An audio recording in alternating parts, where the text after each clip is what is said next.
Assalamualaikum warahmatullahi wabarakatuh. Selamat pagi anak-anak. Bagaimana kabarnya hari ini?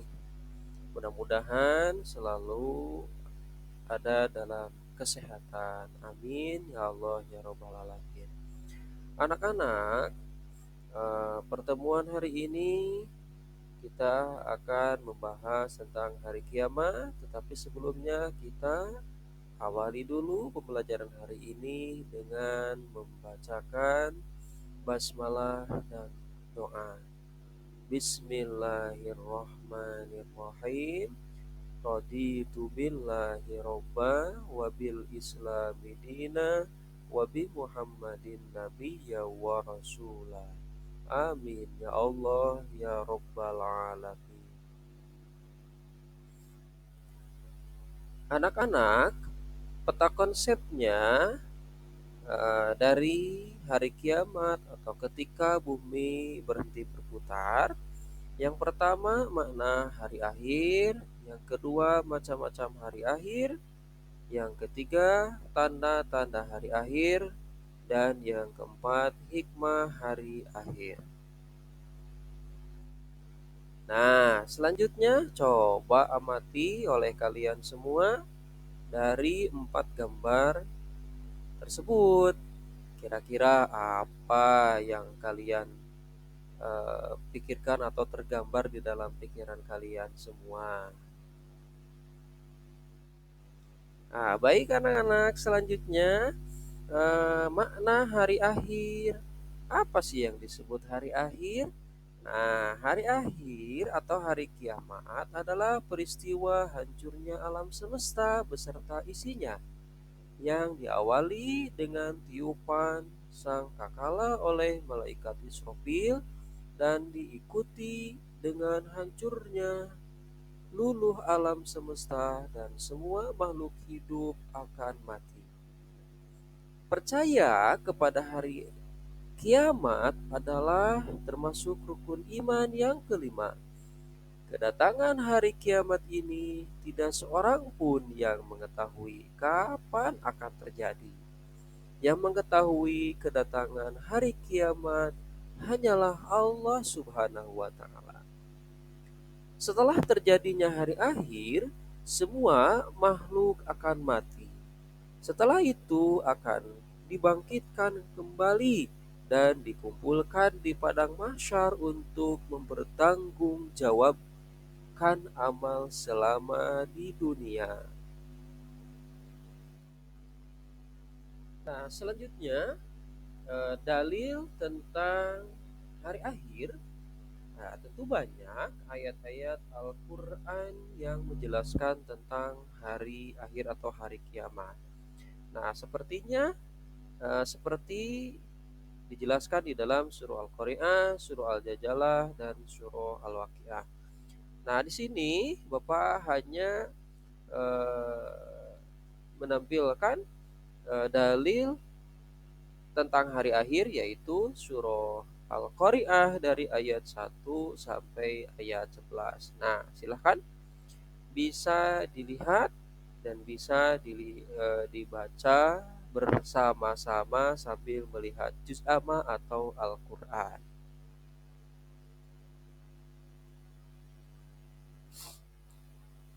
Macam-macam hari akhir.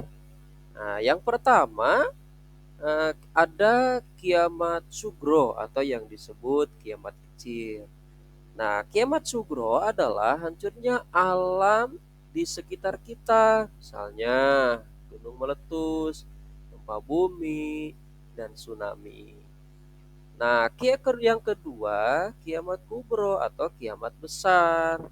Nah, apa yang disebut kiamat kubro? Yaitu hancurnya alam semesta beserta isinya, bumi berguncang dengan dahsyatnya, dan tidak ada satupun makhluk di muka bumi ini yang hidup. Selanjutnya, tanda-tanda hari akhir. Anak-anak, tidak ada seorang pun yang tahu kapan hari kiamat datang. Namun Allah memberitahu melalui firman-Nya dalam Al-Quran.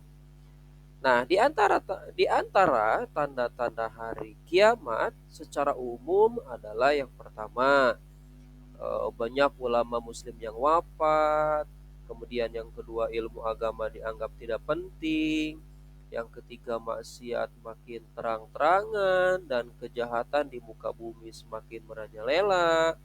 Selanjutnya yang keempat, banyak laki-laki yang berperilakunya merupai perempuan dan atau sebaliknya perempuan berperilaku seperti laki-laki. Dan yang terakhir, banyak peperangan dan kerusuhan di bumi ini.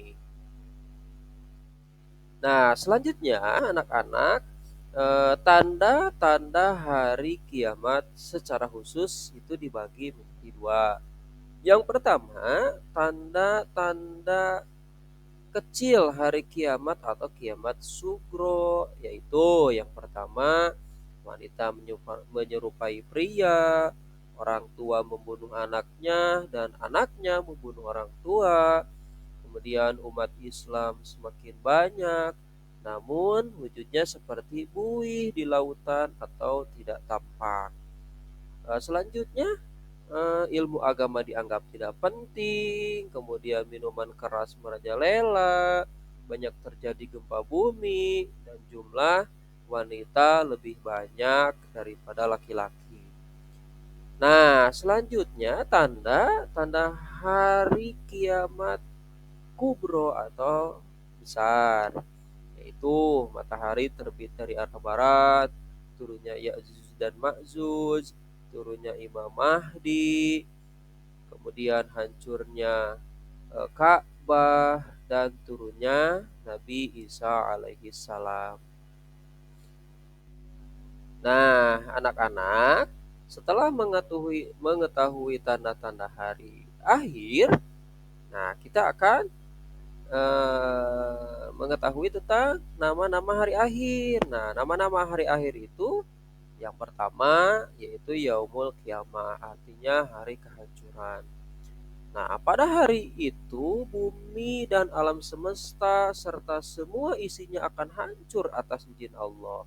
Pada hari itu semua manusia akan meninggal dunia untuk mempertanggungjawabkan semua amal perbuatannya sewaktu hidup di dunia. Yang kedua, Yaumul Ba'ats, artinya hari kebangkitan. Nah, hari kebangkitan manusia dari alam kubur atau alam barzah ketika Allah Subhanahu wa taala memerintahkan malaikat Israfil untuk meniup sangkakala yang kedua kalinya, manusia yang sudah berabad-abad meninggal dunia sehingga telah menjadi tulang berulang di dalam kubur akan dihidupkan oleh Allah Subhanahu wa taala untuk menerima balasan dari amal perbuatannya. Nah, yang ketiga, Yaumul Mahsyar, artinya hari perkumpulan. Nah, hari Yaumul Mahsyar itu hari manusia dikumpulkan di suatu tempat yang luas. Matahari berada sejengkal di atas kepala manusia, tidak ada yang dapat memberikan pertolongan kecuali amal baik ketika di dunia. Yang keempat, Yaumul Hisab, artinya hari perhitungan. Nah, anak-anak, Yaumul Hisab itu hari dihitungnya amal perbuatan manusia ketika hidup di dunia. Hari itu manusia tidak bisa berdusta atas amal perbuatan yang pernah dilakukan di dunia. Mulut akan terkunci, yang berbicara tangan dan kaki yang menjadi saksinya. Sesuai firman Allah Subhanahu wa taala di dalam surah Yasin ayat 65. Nah, anak-anak, yang kelima yaitu Yaumul Mizan, artinya hari pertimbangan. Nah, perlu diketahui ya anak-anak, Yaumul Mizan, hari pertimbangan, hari penimbangan antara perbuatan baik dan perbuatan buruk manusia sewaktu di dunia yang harus dipertanggungjawabkan di hadapan Allah Subhanahu wa taala. Nah, anak-anak yang terakhir yaitu Yaumul Jaza atau Yaumul Adin. Nah, yang artinya hari pembalasan. Anak-anak, hari pembalasan atas amal perbuatan manusia. Pada hari tersebut, manusia menerima balasan dari amal perbuatannya.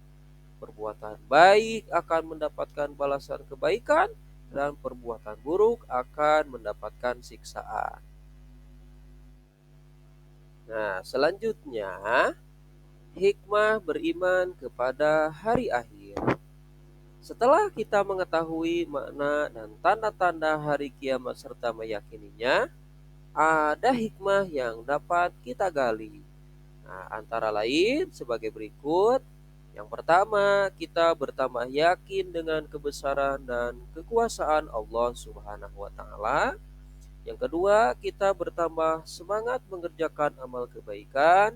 Yang ketiga, kita menghindari perbuatan yang dilarang oleh Allah Subhanahu wa taala seperti berkelahi, menggunakan obat terlarang, minuman-minuman keras, mencuri, memfitnah, dan sebagainya. Keempat, bersikap jujur, disiplin, dan bertanggung jawab dalam melakukan pekerjaan. Lima, selalu waspada dan menjaga lingkungan sekitar rumah atau sekolah. Nah, yang keenam, tidak menunda-nunda melakukan amal kebaikan seperti melakukan sholat 5 waktu, mengerjakan PR, dan sebagainya. Nah, itu ya anak-anak, penjelasan tentang hari kiamat. Semoga kalian semua bisa paham dan kalian semua bisa bertambah keimanannya kepada Allah Subhanahu wa taala. Amin. Ya Allah ya Robbal alamin. Terima kasih. Sampai ketemu di pertemuan selanjutnya.